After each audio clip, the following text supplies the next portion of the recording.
Հարգարժան փոխխոսնակ, հարգելի գործընկերներ, սիրելի հայրենակիցներ, իրականում եզրափակիչ ելույթս մի քիչ այլ տրամաբանությամբ էի կառուցել, բայց ստիպված եմ փոխել, նկատի ունենալով այն հանգամանքը, թե ինչ տեղի ունեցավ մեր ազգային ժողովի դահլիճում, որովհետև չեմ կարող չարձանագրել, որ Հայաստանում ի վերջո քաղաքական բանավեճի մշակույթը իրապես անթույլատրելի է, այն մշակույթը, որը գոյություն ունի, անթույլատրելի է, եւ մենք բոլորս պետք է փորձենք ամեն ինչ անել ժողովրդավարական պետությանը հարիր քաղաքական բանավեճ ունենալու համար, ու նման դեպքերն էլ դարձյալ առանց որևէ մեկին հատուկ թիրախավորելու, ուզում եմ հատուկ արձանագրել, որ անթույլատրելի են խորհրդարանական հանրապետության խորհրդարանի դահլիճում։ Բայց չեմ ուզենա այս պահին եզրափակիչ ելույթիս ամբողջ ժամանակահատվածը ծախսել սրա վերաբերյալ խոսելու համար, որովհետև մի շարք այլ հարցեր կան, որոնց միանշանակ ուզում եմ անդրադարձ կատարել իմ եզրափակիչ ելույթի ընթացքում։ Ըստ էության բազմիցս առիթ ունեցել եմ տարբեր առանձին խնդիրների վերաբերյալ խոսելու, հետևաբար փորձեմ խոսել մարդու իրավունքների վերաբերյալ մի քանի ստանդարտների մասին, բայց արձագանքելով նաև որոշ ելույթների, որոշ պատգամավորների ելույթների, որովհետև դրանք որոշակի առումով հանրային ընկալումներ են ձևավորում ընդհանրապես մարդու իրավունքների հետ կապված։ Նախ Առաջին հերթին անդրադառնամ, թեպետ այստեղ չեն հարգելի գործընկերները, բայց մի քանի ելույթների, օրինակ Տիկին Գալստյանի ելույթին, ով չգիտես ինչ տրամաբանությամբ եւ ամենաանսպասելի մեղադրանքը կարծում եմ հնչեցրեց իմ եւ մեր հաստատության հասցեին, խոսելով այն մասին, որ քաղաքականապես չեզոք չեն ըստ էության։ Անկեղծ ասած չեմ ուզենա անդրադառնալ այս հարցի հետ կապված հիմնավորումներին, բայց այստեղ զավեշտալի մի հանգամանք կա։ Ըստ էության քաղաքական չեզոքության, մարդու իրավունքների պաշտպանի քաղաքական չեզոքության կամ դրա բացակայության վերաբերյալ հայտարարություն է անում մի քաղաքական ուժի ներկայացուցիչ, որը մարդու իրավունքների պաշտպանի պաշտոնում առաջադրել էր ակնհայտ քաղաքական գործունեություն իրականացնող անձի, քաղաքական գործչի, ավելին, այնպիսի քաղաքական գործչի, ով մարդու իրավունքների տեսանկյունից նույնիսկ տարրական կանոններ եւ սկզբունքներ չի պահպանում։ Ամենօրյա ռեժիմով ատելության խոսք է տարածում գրեթե բոլոր հնարավոր հիմքերով։ Եվ խոսքը միայն իմ մասին չէ, որովհետև այո, սեռով պայմանավորված ատելության խոսքի թիրախ ես եմ դարձել գենդերային հավասարության հիմքով, մի շարք այլ հիմքերով։ Սա մարդու իրավունքների ամենատարրական կանոնների խախտում է ըստ էության։ Եվ սա ըստ էության ցույց է տալիս ոչ միայն առաջադրված անձի մոտեցումը մարդու իրավունքների եւ մարդու իրավունքների պաշտպանի ինստիտուտի նկատմամբ, այլ սա ցույց է տալիս նաեւ մարդուն առաջադրողների մոտեցումը մարդու իրավունքների եւ մարդու իրավունքների պաշտպանի հաստատության նկատմամբ, որովհետեւ նախ առաջադրում ես նման անձի, երկրորդը չես քննադատում ու չես հակազդում հակաիրավական ու մարդու իրավունքներին հակասող նրա խոսքին, ըստ էության ակնհայտ է, որ կիսում ես նրա տեսակետները։ Հետևաբար, եթե մենք անընդհատ խոսում ենք պատգամավորական էթիկայի եւ դրա սկզբունքների մասին, ուզում եմ հատուկ արձանագրել, որ սա եւս կարծում եմ պատգամավորական էթիկայի եւ վարքագծի կանոնների խիստ խախտում է այսպիսի վարքագիծ ունենալ ընդհանրապես եւ այսպիսի մոտեցումներ մարդու իրավունքների նկատմամբ եւ միանշանակ համարում եմ, որ ցանկացած դեպքով, ինչը նաեւ պահանջում եմ, պատգամավորական էթիկան պետք է դառնա քննարկման առարկա, այդ թվում նմանատիպ դեպքերով, այդ թվում մարդու իրավունքների նկատմամբ վերաբերմունքը ցույց տալու նմանատիպ դեպքերով։ Երկրորդը, անկեղծ ասած այս համատեքստում մի քանի հարց ունեմ, որովհետև ըստ էության պատգամավորը քաղաքական չեզոքության խախտման մասին խոսեց, բայց առանձին հիմնավորումներ չներկայացրեց, դրա համար ես փորձեմ մի քանի մտքեր արտահայտելու միջոցով ինքս ստանալ պատասխաններ քաղաքական չեզոքության վերաբերյալ կամ քաղաքական չեզոքության խախտումներ իմ կամ իմ հաստատության կողմից թույլ տալու դեպքերի հետ կապված։ Օրինակ, արդյոք Տիկին Գալստյանը եւ նրա գործընկերները քաղաքական չեզոքության խախտում են համարում այն հանգամանքը, որ ես գտնում եմ, որ Հայաստանի խորհրդարանի պատգամավորներից ամենաշատը քաղաքացիների, սովորական քաղաքացիների, ոչ թե քաղաքական գործիչների, այլ սովորական քաղաքացիների իրավունքների խախտումների հետ կապված մեզ հետ հաղորդակցության մեջ է պարոն Արծվիկ Մինասյանը, որը հանդիսանում է հենց Հայաստան խմբակցության ներկայացուցիչ,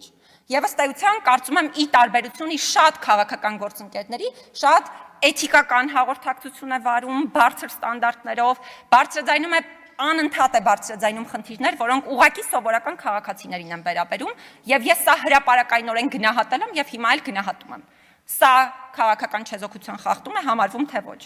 Կամ այն, որ հենց Հայաստան խմբակցությունից, օրինակ, ասորական համայնքի հետ կապված բազմաթիվ հարցեր մենք մշտապես քննարկման առարկա ենք դարձնում, փորձում ենք լուծումներ գտնել, օրինակ, տիկին Իրինա Գասպարյանի հետ։ Այսպես շարքը չեմ կարող շատ երկար շարունակել, որովհետև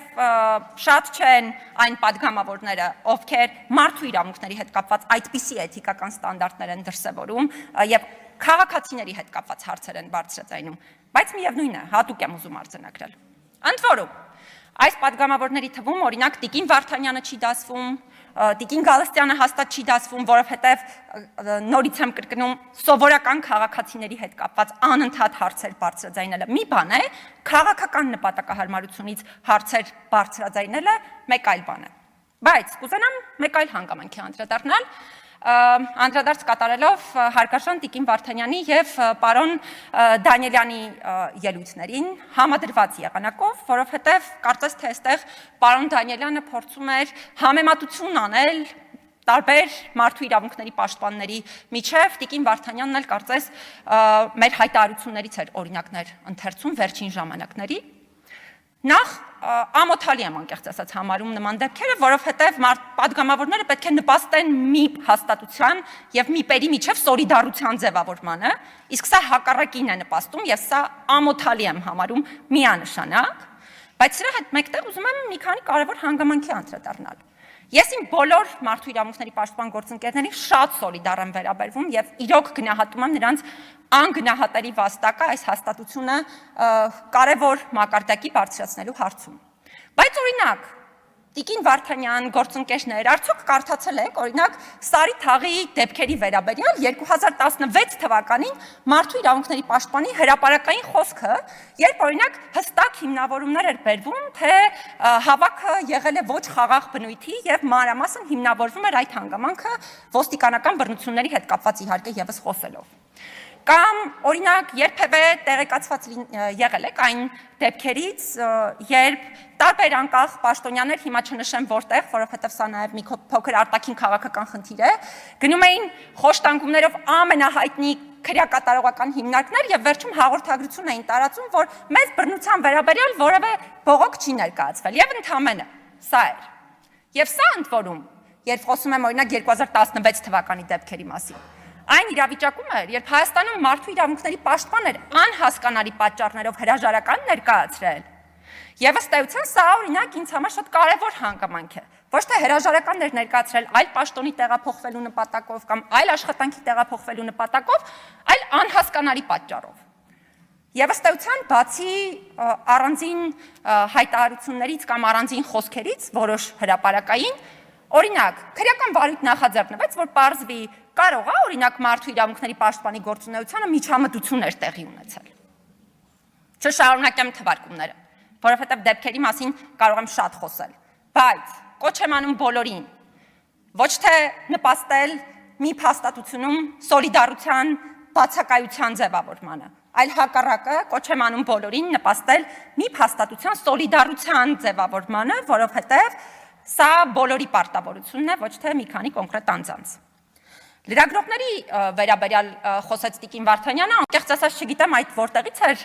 ենթադրել կամ որ լրագրողների հետ էր զրուցել, ովքեր տեղյակ չէին եղել օրինակ մեր հայտարարությունից։ Դա շատ տարօրինակ հայտարարություն էր, որովհետև լրագրողների հետ ես անձնապես եմ շփվում եւ շփվում եմ գրեթե ամենօրյա ռեժիմով։ Եվ ըստ էության լրագրողների հետ այդ թվում այս հարցը ես անձամբ եմ քննարկման առարկա դարձրել։ Հետևաբար խնդրում եմ անել այնպիսի հայտարարություններ, որոնք ոչ թե ավելին, այսպես ասած, նվազեցնում են ձեր հայտարարությունների, ամեն խոսքի արժանահավատությունը եւ մնացյալ խոսքին այլևս հնարավոր չէ, արժանահավատության տեսանկյունից լսել, այլ անել այնպիսի հայտարարություններ, որոնք ըստ էության հիմնված են փաստերի վրա։ Ես կարող եմ շատ երկար խոսել նաեւ այն բոլոր դեպքերի հետ կապված, որոնց առնչությամբ ըստ էության մենք տարբեր արձագանքներ ենք ունեցել, մինչդեռ օրինակ այստեղ Պատգամավոր Աշոտ Սիմոնյանի դեպքը, որի հետ կապված հրապարակային բազմաթիվ ելույթներ եմ ունեցել, անմիջապես դեպքից հետո ենք մենք հրապարակային հայտարարություն ունեցել եւ մի շարք այլ դեպքեր։ Եվ Կարծես թե այստեղ բոլորը փորձում են տպավորություն ստեղծել կամ իրենք են փորձում ընկալումներ ձևավորել, թե մարդու իրավունքների պաշտպանի հաստատությունը ինչպես պետք է աշխատի։ Օրինակ, երեք միտք էի լսում, որ դուք կանխարգելման խոշտանգումների կանխարգելման մարմին եք, հետևաբար դուք բացի ինչ-որ բան արձանագրելուց, պետական մարմիններից պահանջելուց, այլ որևէ բան էլ պիտի անեք։ Նախ, ուզում եմ հատուկ արձանագրել, որ վերջին ժամանակահատվածում միջազգային կազմակերպությունները հստակ արձանագրում են, որ տարիներ շարունակ Հայաստանում սխալ ընկալում է ձևավորվել խոշտանգումների կանխարգելման մեխանիզմի մասին, որովհետև մարդիկ պատկերացրել են նաև լուրջ դերակատարները, որ դա այնա, որ պետք է գնաս, բռնես այն մարդկանց ձեռքից, ով այդ պահին բռնություն է կիրառում եւ այլն, եւ սա է այդ մեխանիզմը։ Սա հակասում է միջազգային չափանիշներին, այսպիսի ընկալումները։ Խոշտանգումների կանխարգելման մարմնի էությունը մշտադիտարկումներ իրականացնելն է եւ այդ մշտադիտարկումների արդյունքներով խնդիրները բացահայտելը, առաջարկներ ներկայացնելը եւ հետեւողական լինելը, որպեսզի այդ առաջարկները կատարվեն։ Ես էլի կարող եմ խոսել այն մասին, թե օրինակ չգիտեմ ինչ-որ այլ մեթոդներ էին առաջարկում, որ ասենք բացի դեպքերը բացահայտելուց պիտի նաև այսինչ անեք, այնինչ անեք։ Գործընկերներ, ես առաջարկում եմ ունենալ շատ կառուցողական քննարկում, հասկանալու համար, որ իրականում մեթոդներն այդպիսին չեն, եւ նաև հասկանալու համար, որ եթե ձեր տրամաբանությամբ շարժվենք եւ ձեր տրամաբանությամբ կգնահատենք, կնշանակի Հայաստանի մի փաստատությունը երբեք արդյունավետ չի աշխատել, որովհետեւ Հայաստանի մի փաստատությունը մեթոդների տեսանկյունից նույն մեթոդներով է աշխատել, ոճերի տեսանկյունից միանշանակ տարբեր մեթոդաբանությամբ։ Հիմա այստեղ կուզենամ նաև առիթը օգտագործել, քանի որ խոսեցինք քաղաքական չեզոքության մասին եւ հատուկ անդրադարձա Հայաստան խմբակցությունը ներկայացնող մի քանի պատգամավորներին, ովքեր կարծում եմ շատ բարձր ստանդարտներով մեզ հետ համագործակցում են, նաեւ քաղաքացիների իրավունքների պաշտպանության հետ կապված։ Ուզում եմ անդրադառնալ նաեւ քաղաքական մեծամասնության պատգամավորներին, ում հետ մշտապես կապի մեջ ենք եւ պիտի անկեղծ լինեմ, շատ ավելի մեծ թվով են հենց այս խմբակցությունը ներկայացնող այն պատգամավորները, որոնք իրենք են իրենց նախաձեռնությամբ օրինակ առաջարկում որևէ խնդրի լուծմանը միասին նպաստել, որևէ խնդրի լուծում միասին ստանալ։ Եվ որպեսզի ես կարողանամ քաղաքական չեզոքությունը պահպանել, ես այս հանգամանքի վերաբերյալ էլ պիտի խոսեմ եւ պիտի առաջարկեմ, որ հարգելի գործընկերներ, մարդու իրավունքների պաշտպանությունը դա մրցույթ չէ, որ մենք այստեղ որոշենք, թե ով ավելի բարձր խոսեց խնդրի մասին, ով առաջինը եկավ խոսեց խնդրի մասին։ Սրանք մեր բոլորի խնդիրներն են։ Սրանք ոչ թե մի հոգու խնդիր են, սրանք բոլորի խնդիրներն են։ Եվ եթե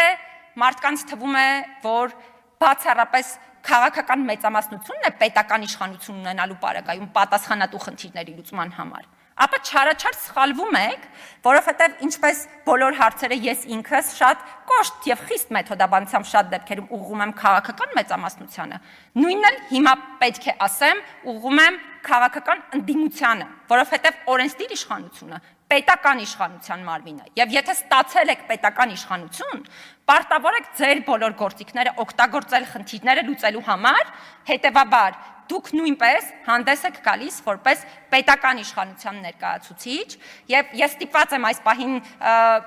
մեր մյուս գործընկերներին դիմում, որովհետեւ իրենք բարձրացրեցին այս խնդիրները, իմ առաջարկը այն է, որ մենք կարողանանք կառուցողական եղանակով միասին համագործակցել եւ գտնել այս բոլոր խնդիրներին լուծումներ, որովհետեւ ինչ խոսքեր այս դահլիճում եւ այլ դահլիճներում հնչեցվեն Հայաստանում մարդու իրավունքների պաշտպանության համակարգերը կատարելագործված լինելու մասին։ Ես ինքս տեսնում եմ, թե ինչն է կատարելագործվել, ինչ մնացել է չկատարելագործված, բայց առանձնահատուկ տեսնում եմ այն բոլոր քաղաքացիներին, ովքեր իրապես խոցելի իրավիճակում են գտնվում, ովքեր չունեն օգնության հնարավորություն եւ հանկարծ այնպես է ստացվում, որ եթե իրենք հետաքրքիր չեն քաղաքական նպատակներով, որևէ մեկը սրա մասին չի հիշում։ Ոչ, մենք պետք է հիշենք հենց այս ամենի մասին, ու մենք պետք է համագործակցաբար կարողանանք պաշտպանել մեր բոլոր քաղաքացիների իրավունքները, զերծ մնալով ցանկացած տեսակի քաղաքական շահարկումներից ու քաղաքական նպատակահարմարությունից, եւ հենց դա է պատճառը, որ միջազգային չափանիշների համաձայն արգելվում է ոչ թե այսպես ոչինչ չանել, հա, մի փաստատության հեղինակության հետ կապված կամ ոչ մի խոսք չասել մի փաստատության հեղինակությունը ցածրացնող կամ բարձրացնող, այլ հակառակը միջազգային չափանիշները պարտավորեցնում են բոլոր դերակատարներին այնպես անել, որպեսզի ոչ միայն մի փաստատություն, այլ մարդու իրավունքների հետ կապված ցանկացած հաստատություն եւ մարդու իրավունքները ինքնին անընդհատ հեղինակության առումով եւ հանրային ընկալումների առումով բարձր ստանդարտների եւ բարձր ընկալումներ վայելեն եւ մենք բոլորս պարտավոր ենք անկախ հաստատությունից, որովհետեւ նրանք կարող են իմ խոսքը վերաբերում է նաեւ օրինակ քաղաքասարակությանը, իրավապաշտպան համայնքի հեղինակության բարձրացմանը եւ այլն, մենք բոլորս դրան պետք է նպաստենք։ Շնորհակալ եմ եւ կոչ եմ անում իրոք հրաժարվել երկակի ստանդարտներից։ Շնորհակալություն։ Շնորհակալություն Տիկին Մանասյան։ Չմոռանաք հավանել տեսանյութը եւ բաժանորդագրվել Civic AM-ի YouTube-յան էջին։